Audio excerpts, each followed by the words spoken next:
Hello and welcome to the Punish for Protecting live broadcast with your host, Francesca Amato, national expert in the Americans with Disabilities Act, domestic violence and child abuse advocate, best-selling author, and founder of Punish for Protecting Incorporated.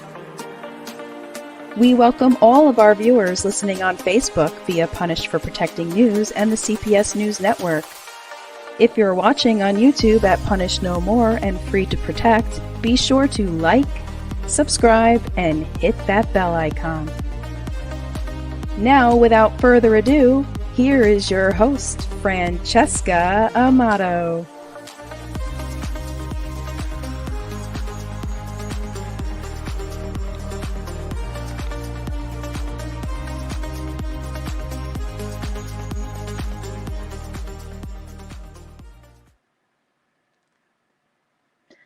Good afternoon, everyone, on this lovely Sunday. I am Francesca Amato.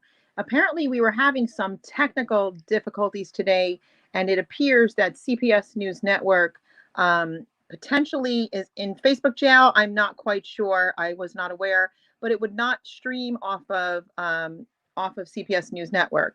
So therefore, sorry about that. Therefore, just to let you know, we will be appearing on the YouTube channel Punished No More and Free to Protect, which it is airing live now on.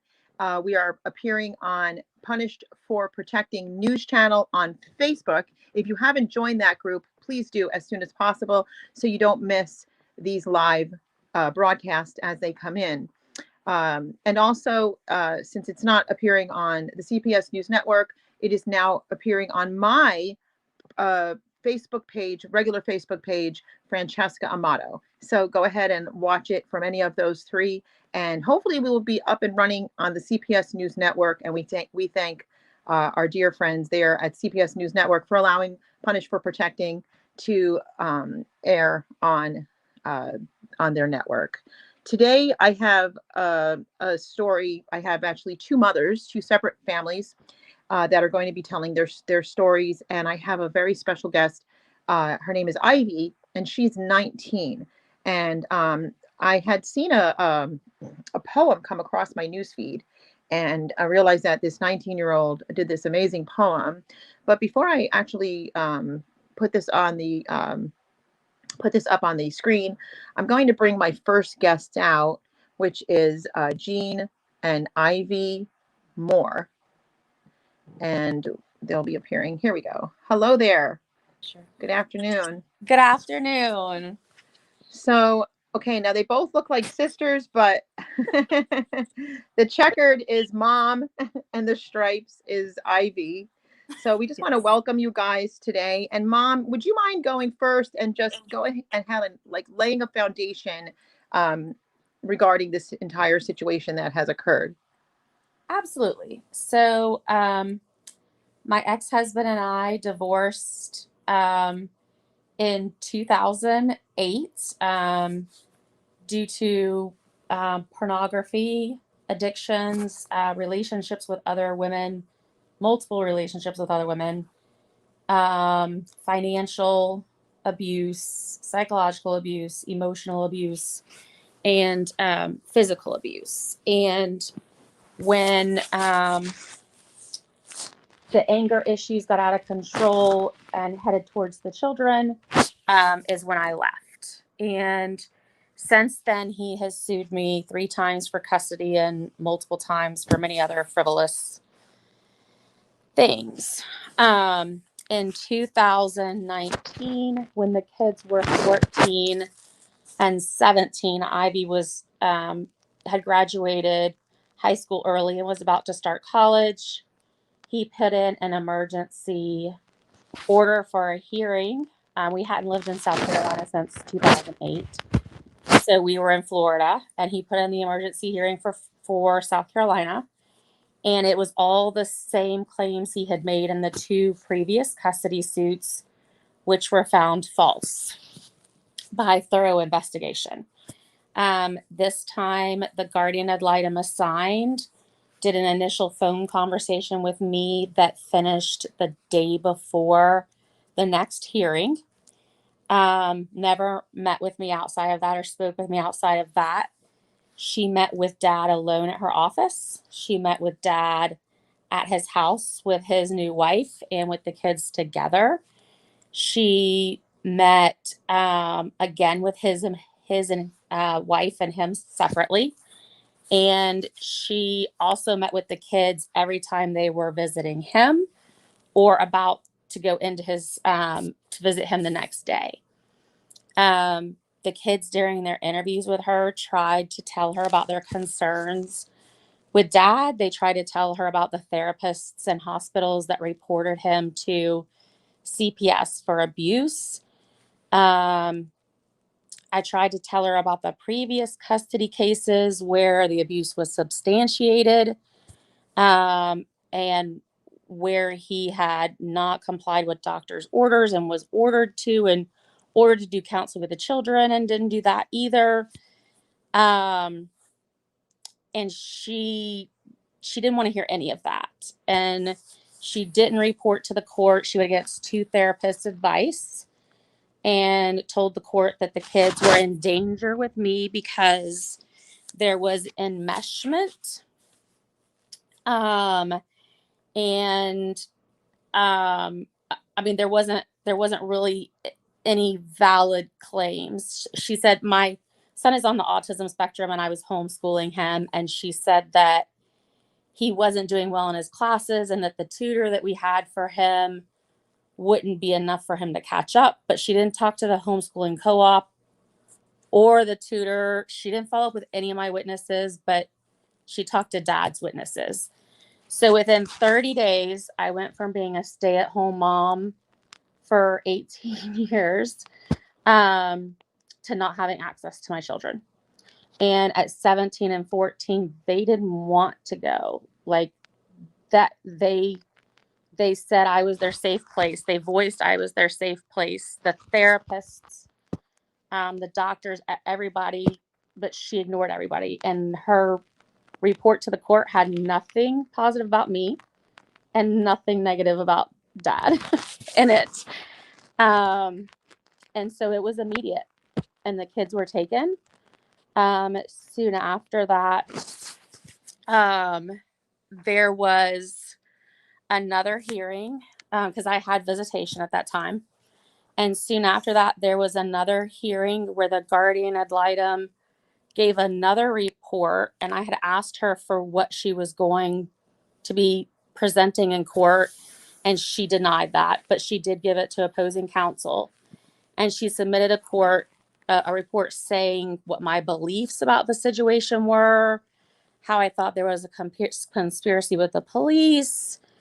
And she said my children were doing well and better in my ex's care. Come to find out, my son had been Baker acted. She didn't report any of that. She didn't report my daughter's suicide attempts. She didn't report anything that was going on, just the children were doing well. I was accused of fraudulently filling a prescription for my son when I have emails from my ex asking me to do that.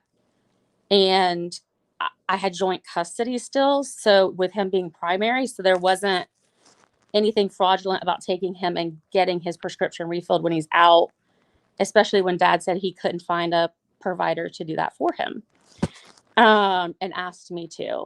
And then I was accused of having covert conversations with my child via video chat over Discord, which is completely allowed. That's something a visiting parent would do.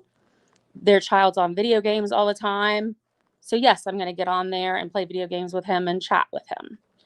But that was presented to the judge as me being sneaky. And so they gave me supervised visitation. And I spent $1,200 a month seeing my son until my ex decided that he wasn't going to agree to a supervising company anymore. And so now it's been 2 years since I've seen him. You are one of millions of mothers living proof that abusers use the court system to continue their abuse. I see it every day, and I've seen it for now close to 15 years, and I wouldn't believe it myself if I didn't witness it with my own two eyes and ears. Okay, so I know that this is happening. This is what abusers do. That whole addiction mentality to combine with abuse is very serious. And I'm watching the Johnny Depp trial, and I'm cringing every day because 99% of the things you see on the internet and the news are bots to portray this false narrative. No matter who you like, I always liked him as an actor too. The man is a severe addict. He's had abuse issues from years and years ago. And sorry if I'm one of very few that actually has a brain in my head that actually knows exactly what's happening here, and watching the gaslighting, narcissism, abuse, love bombing, good 1 minute, wonderful 1 minute, and you're in love with that person, think that they're your protector, and the next they're abusing you. And yet America applauds that. It's called enabling an abuser. That's what that's called. It's called enabling an abuser. And that's not love. That's not love. If you actually care about somebody that's abusing drugs, then you would do what's called tough love and want to see them. I hope that he by listening to what's happening in front of him, that his own people have spoken out against him, and they twist it in the media. They take little clips and excerpts. They take a picture of her face. I'm not saying she's perfect, and they'll twist what was said. Yet when I watch it, that's not what was said at all. Okay, use the brain God gave you. Be sober and of the day, and you'll be able to discern what's really happening in this world. But mothers are being attacked at vicious rates, an alarming amount of rates, and it's been happening for decades. And there's been so many lies told, and basically it's to wipe out the whole entire nuclear family. I'm for the family on a whole. I support fathers. I support, fathers and so on and so forth. But this is a scary narrative, and I'm very concerned about it because the whole narrative is to wipe out mothers and children. And so it's very alarming and scary and all this starry-eyed Hollywood nonsense. But with that, and before we bring your daughter out, I'm going to go ahead, and your daughter's name is Ivy, and she's now 19, and I'm going to play this amazing video. So if you guys don't mind, just everybody mute. Sorry, I'm muted myself. I'm going to play her poem that she wrote. It's just beautiful, guys.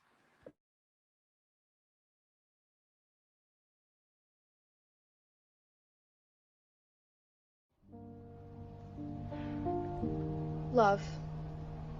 Love is such a powerful force that overtakes and overwhelms the heart, the mind, and the soul. But what is love? There's that unconditional love, the I would die for you love, the I can't live without you and I would give up anything and everything for you love. The type of love you have with the significant people in your life, the ones whose existence is solely the reason that you choose to stay here.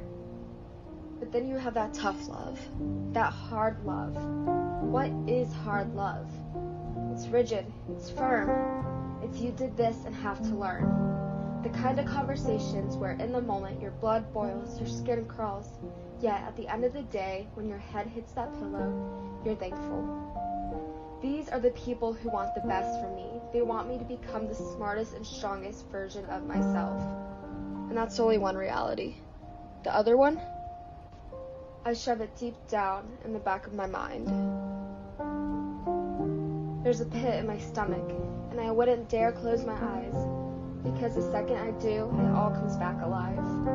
That warm breath, that spit, and the spew of words that pierce my heart as if it were about to be ripped out of my chest. The hard love, it's where you're dragged down the hallways of hell and thrown into this deep, deep, dark void of emptiness. I'm numb. That's when I finally close my eyes. I see them standing right in front of me, holding my ever so fast beating heart. I look down and I see the massive hole in my chest where love once was. I can no longer feel it. My eyes scan the room with fear as they surround me with their pointed fingers and their evil laughter. Why am I not good enough? And I know it's a lie, but it's the realest one. That hard love. The dragging, the venom spewing out your mouth, that I'm sorry, but that never even happened, I love you. And that's my other reality, the one I'm too afraid to face. The one where there's bruises that constantly remind me of the stolen heart and the hole in my chest as you just stand there and say you want the best for me, and I was foolish enough to believe you. You'd always said how you wanted to see me happy again, but me, all I wanted was a dad.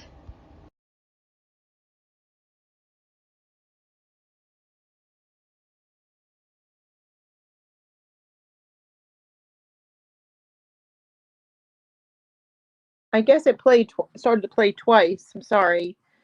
Um, that is so powerful. Your daughter is amazing, and mom, I just by watching that, it shows the amazing job you did, even through all this adversity and pain and suffering. And when I watched that, I watched it several times. I had to have you guys on. I had to, because we need more children. And now she's a young adult to speak out on behalf of what they've endured and experienced. We must get the attention of the world out there. We must get the attention of what's happening, because see, nobody's exempt from this. They think it's just poor families, or it's just one color or one race, or that's not true. Nobody is exempt of being abused by this system. And if you're abused at home, you will be abused worse in a system that forces you with an abuser. So without any further ado, though, I'd like to bring your daughter, Ivy. And I know she said she was nervous, so don't be nervous. Just pretend it's just us here. Hi. Hi. So Hi. that is an amazing poem. Yeah. And they're calling your mom an amazing, amazing woman. Um, She is. Go ahead and tell us what you wanted to speak on. And I'm going to mute myself so there's no back feed. Yeah. So when I wrote that poem, I was kind of going through a dark kind of night and evening where a lot of the abuses happened in my past when I was probably preteens, or like 8, 9, around the ages of 8, 9, 10, when things got a little messier. And of course, my dad didn't even have custody then. So this would happen just on weekend visitations or during the summer when we were there. And so I was experiencing kind of a rough evening, and kind of flashing back, my mind was really ruminating on this stuff that's happened, and kind of thinking, why is this being allowed, kind of thing. Why are there bruises and marks and scars, and you just look at him like, oh, it's fine. They're a great father, and it's so messed up to me. And so I was just kind of thinking about like this whole why is this happening kind of thing. And when I'm kind of upset, I'm not really the best at verbally speaking what I'm feeling.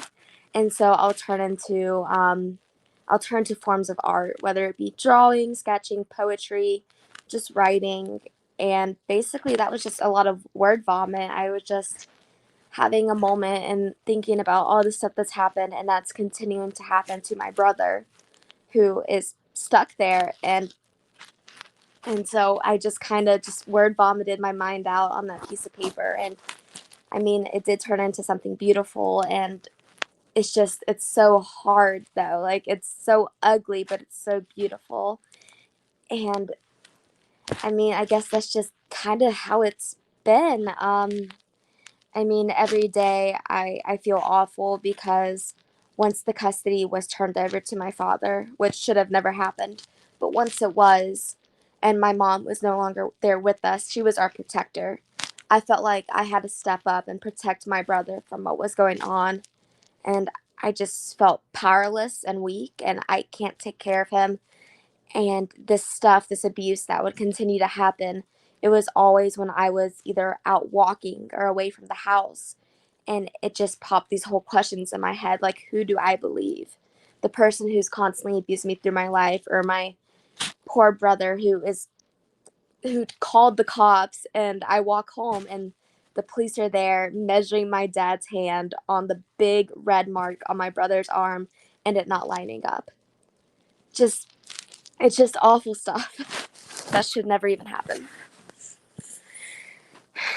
Ivy, thank you so much for speaking out. You're speaking to many children, I'm sure, young adults and children even that are even going through it now. And your voice is so powerful and matters. And I know what that feels like, to feel powerless. It's a horrible feeling to feel powerless. And that's what we're trying to do, is help people get their power back, especially children, and those that are here that follow God's orders and protect children. And I just think of the scripture. The Bible says when we are weak, he's strong, and somehow gets us through some of these horrific things. But he's built a warrior in you to be able to speak to many out there. And the poem is beautiful. And what I love about it is it's very raw and real. And anybody that has any kind of artistic gifts understands that way of speaking and that way of communicating. What kills me is that, yes, they're matching a handprint to a hand and they're finding a flaw. They just don't. I mean, just look at the world right now. They will do anything to protect the abuser and re-victimize the victim and tell the victim, if you see something, say something. But we know that we can't say it to anybody, because who's out there that's admitting that this is actually happening? Instead, they're reattacking the victim. Um, you know, oh boy, I mean, it's mind blowing. It really is, but it's not, because unfortunately I see this constantly, absolutely daily, and so do all the viewers see this constantly and daily. Um, what is your relationship with your brother at this time, and how old is he? My brother is 17. My relationship right now, it's not only tore apart, just, I guess the whole situation has pretty much ripped away my relationship with my brother, as it has with my mom and my brother. I feel like there's no relationship at all, if there's any. I mean, it's a really sad thing. We were always super close to one another. He was a person that was there with me, and I was there with him through everything, because we lived with my mom, we went to our dads together, we all this stuff, we were right there with each other, and everything that I've ever gone through was with him. And so the fact that the court allowed things to happen in a way which it shouldn't, and ripping apart these relationships that are priceless. And it was my strongest relationship I think I have, and it was totally just blown apart due to the circumstances. And yeah. Well, and he, all the time when he knew he was being abused and they weren't doing anything to help him. So people become gaslit. They become what is the word? Stockholm syndrome. And mom, I don't know if you want to say anything about this, but Stockholm syndrome is when you kind of start to just adjust to the abuser and you have no way out. So you just support the abusers. You start to defend the abuser. And I feel like there's so many people that have been abused in our country, and I know the statistics, that's why a lot of people are defending abusers. Even we can see it in the open, screens lately. They're defending abusers. They're not defending the victims, because their mindset is distorted at this point in time, and that's what happens. So, do you speak with him at all, or what's happening? So he will call me when he goes on a walk around the neighborhood, but he won't text me because it's on his phone where his dad can read. And so he'll call me when he's walking around the block, and then he'll end the conversation when he gets back to his dad's house before he goes in. And he's only allowed to take those walks when they tell him to take those walks. So he's very isolated, and he just is not able to reach out much.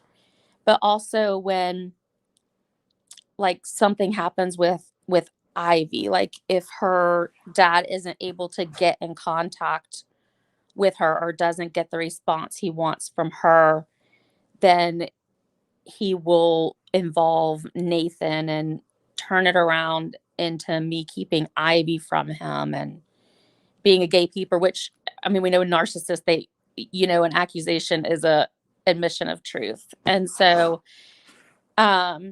it's hard. It goes up and down. Sometimes he's able to talk, and sometimes he's not. He's also on the autism spectrum, so he's very emotionally vulnerable and very easily manipulated. But it took a full year and a half before Dad was able to really turn him against me. I am super sorry, but I know it'll turn around. I mean, obviously, Ivy came running right back the second she could home, right? Back to you. She did. But with Nathan, it's a little bit different because he really can't differentiate Right. between manipulation and Right. Well, we're going to talk after the live broadcast about some things that we'll talk about. I'm not even going to give any information out there. So we'll just talk after. Is there anything else you guys want to say before our intermission? Because then I'm going to bring on the next guest, and I want to make sure that you didn't leave anything that you wanted to put out there out. No, I want to thank my daughter for speaking out. I want to thank her for having that strength for both of us. As a mom, not being able to protect your children is one of the hardest things. But having a child that has empowered herself enough to be able to speak out for herself is huge. And I'm just so proud of her and her journey and the path she is taking for herself. Oh, I'm so proud of her too, and it's been an honor to have her, both of you, and your daughter, out here, because I don't even know if she realizes just how many lives she's just touched just now, and how important this is for the kids, because it's hard to get the kids to speak out. I do have some kids that really want to speak out, and they're afraid, and they're young, and I have to be very careful with that. I can't show their faces or have any of their identity known to the world, but I talk to kids. You can't even imagine the amount of kids I speak to day in and day out around the clock. I mean, I'll go places and kids will just come running over to me. They've seen these broadcasts, and they'll run to me and they'll start pouring out. And it's the most heartbreaking thing. So her voice today, and anytime I do get a young adult or a child or teenager that comes out and speaks, there's just nothing like it. The importance behind it, make it somehow worth what you've been through. And it, not that that could ever be in any way worth it, but just to make it impactful for somebody else, or to give them a voice, or to give them that vindication that they desperately need, because they intentionally re-victimize the victim and silence the victim. So we don't want to see that happen. Agreed. So I thank you guys. If she could say one more. And I wanted to thank you very much for giving her a platform to speak on. It's absolutely my pleasure. Thank you. Hi, I was going to say one more thing really quick. I think even though I was really nervous about coming on here today and speaking up, I think now is my time. Honestly, with the Guardian ad litem and the different people that I've spoken to about the abuse and the different things, I was made to feel like it never happened, and that the words I say aren't being listened to, because anything I could say, it was getting turned around on my mother and was working for my dad, despite whatever I'd say. And I felt like I had no voice. I was using it, but it got nowhere. I was told I was being brainwashed, and I was second guessing my own sanity because of how these people in the court made me feel when I spoke up with my truth. And so I'm very happy right now, because I feel like now is my time that I can finally be heard and speak for those who are too afraid or feel like they won't be heard and listened to. Honey, that makes me so happy, because I've been praying for more kids to speak out, and this is a miracle to me. That's what this is, and I'm thankful that you have spoken out. And and I feel this very personally, not just vicariously through all the families that I try to help, but on an individual personal level, because I went through it too, and I know exactly like what that feels like as a mom, when you can't. There's nothing in the world when you can't protect your own child, when that's that's all you understand. It's built in you, and when you can't because you're forced not to, there's nothing more abusive than that. Yes, Mr. Burke, they punish the protective parent, whether it's mom or dad. So there's nothing more vile than that. And so again, guys, thank you so much. I'm going to go to an intermission and bring out my next guest, but I want to thank you both, Jean and Ivy Moore. Thank you, guys. Thank you. Thank you. So guys, we're going to go to an intermission now, and then I have a second guest telling her story, another mother. So We'll be right back after a message from Punished for Protecting Incorporated. Each new generation of protective mothers is shocked when they first go to family court and find it doesn't favor single mothers and is willing to jeopardize children.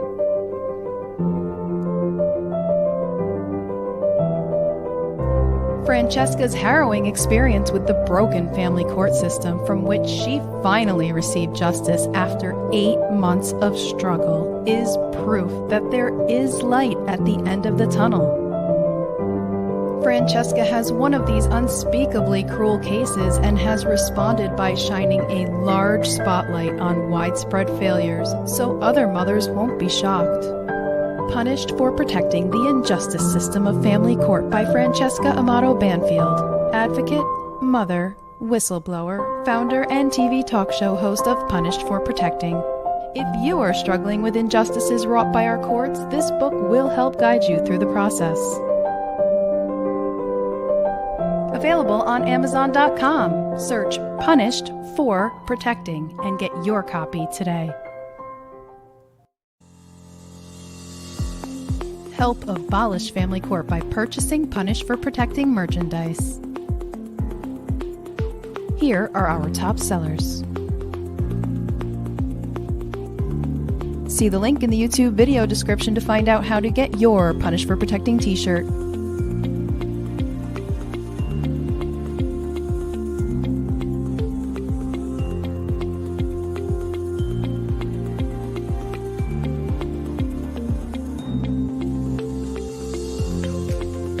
Get your high-quality Punished for Protecting t-shirt while supplies last, and let everyone know that you stand for justice. Are you being re-victimized by the family court system? Do you need help with your case? Go online and book a talk with Francesca. Go to punished4beingAparent.com/book-a-talk. Fill in your name, email address, and message to Francesca. Someone will get back to you within 24 hours. Francesca and her staff of volunteers continue to work tirelessly every single day for parents and children who are in need of their help. There have been multiple success stories, including Francesca's, which gives hope to others in similar situations.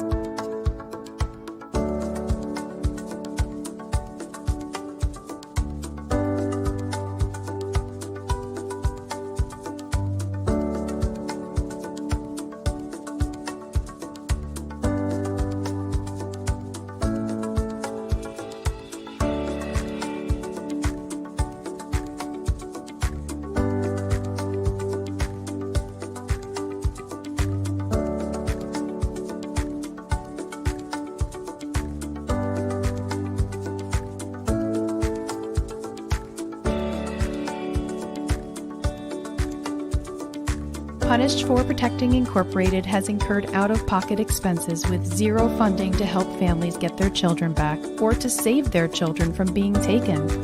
We also have provided funds to help with retainers, food, lodging, and travel. We really need your help so we can continue to provide our many services. Any amount is greatly appreciated. If you'd like to donate or sponsor a family in need of help, go to Cash App, Free the Children. And now back to our broadcast.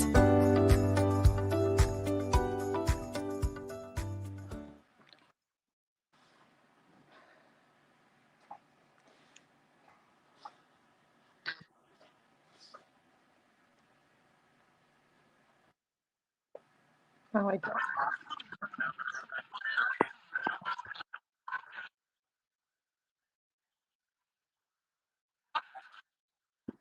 Not sure why it's playing twice, guys, but I'm back, and thank you for staying on and watching. And I just want to also let you guys know I have just started on Rumble so that I stop being so censored. So you can find me on Rumble, and they allow you to have free speech for watching. My dear, sweet child, that's what I do. It's what I live for.